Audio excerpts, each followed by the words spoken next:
Hello friends, welcome to cook with Pramila. Friends, ఈరోజు video వచ్చేసి పాతకాలం నాటి అమ్మమ్మ వాళ్ళ స్టైల్లో ఎండు చేపల టమోటా కర్రీని చూపించబోతున్నాను. సూపర్ టేస్టీగా ఉంటుందండి. ఫ్రెండ్స్, ప్రతి ఒక్కరింట్లో చేపల కూర చేసుకొని రుచి చూసింటారు, కానీ ఒక్కసారి ఎండు చేపలతో ఒకసారి ట్రై చేయండి కూరని. టేస్ట్ మాత్రం అదిరిపోతుందండి. చాలా చాలా కమ్మగా చాలా బాగుంటుంది.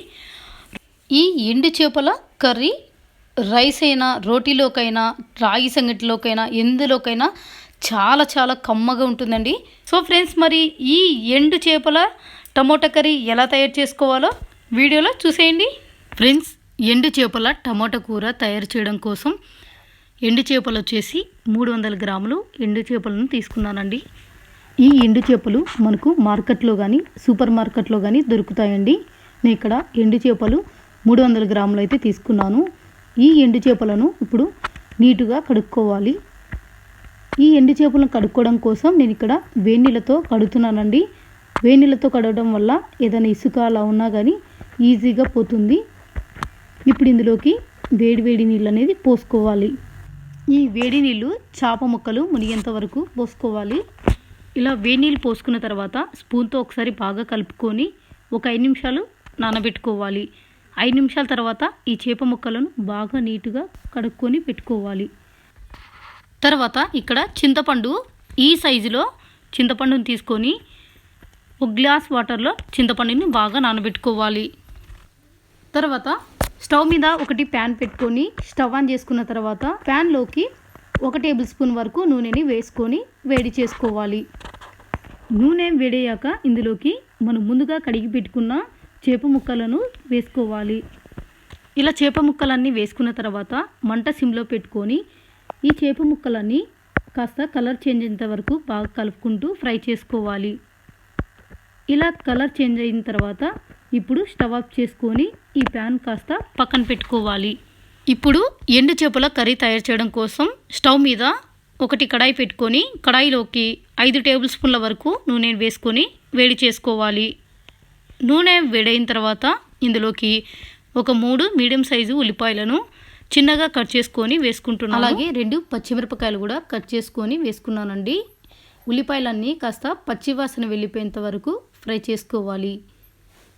ఉల్లిపాయలన్నీ పచ్చివాసన వెళ్ళేంత వరకు ఫ్రై చేసుకున్న తర్వాత ఇప్పుడు ఇందులోకి ఒక 2 మీడియం సైజు టమోటాలను చిన్న ముక్కలుగా కట్ చేసుకొని వేసుకోవాలి. టమోటా అంతా వేసుకున్న తర్వాత మంట సిమ్లోనే పెట్టుకొని ఈ టమోటా అంతా మెత్తగా ఇంతవరకు మూత పెట్టేసుకొని ఉడికించుకోవాలి.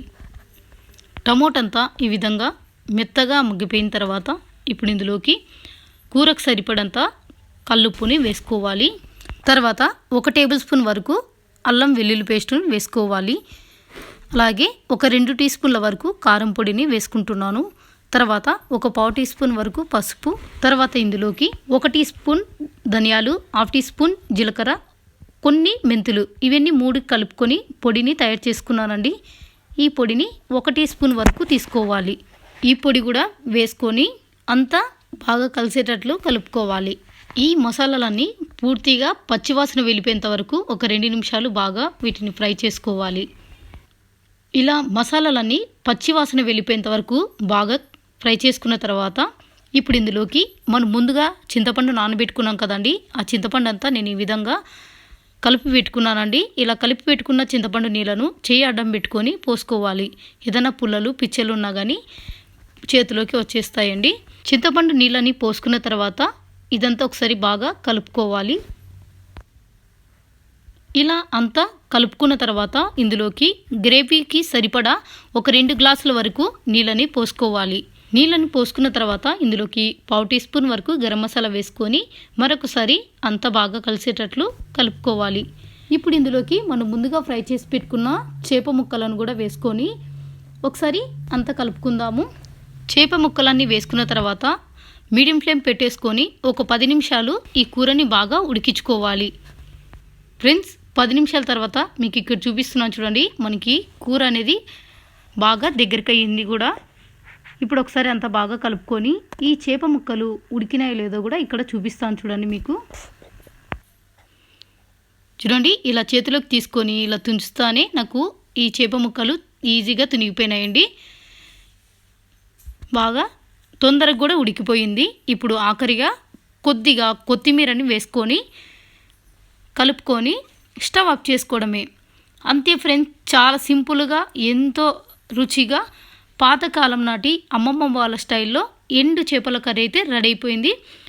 ఈ ఎండు చేపల కర్రీ రాగి సంగటైనా, రోటీలోకైనా, రైస్లోకైనా చాలా బాగుంటుందండి.